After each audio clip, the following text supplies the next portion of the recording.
Hi, my name's Gareth Leverton and I'm the UK Managing Director for Tenon FM.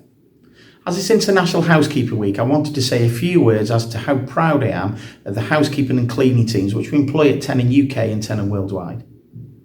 In 25 years of working in this industry, I've never seen times like the ones we're facing today. COVID-19 has not only changed the way we clean and keep our clients' premises safe, it's also changed the way we live our lives.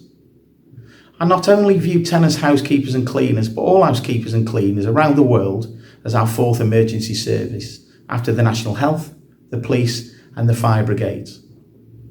Housekeeping and cleaners every day throughout COVID-19 put their lives at risk to go that extra mile to ensure clients have a clean and safe environment to work in.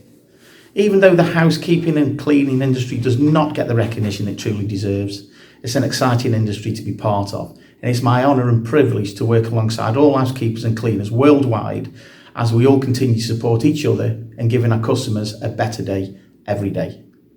Please stay safe and please keep on cleaning. Thank you.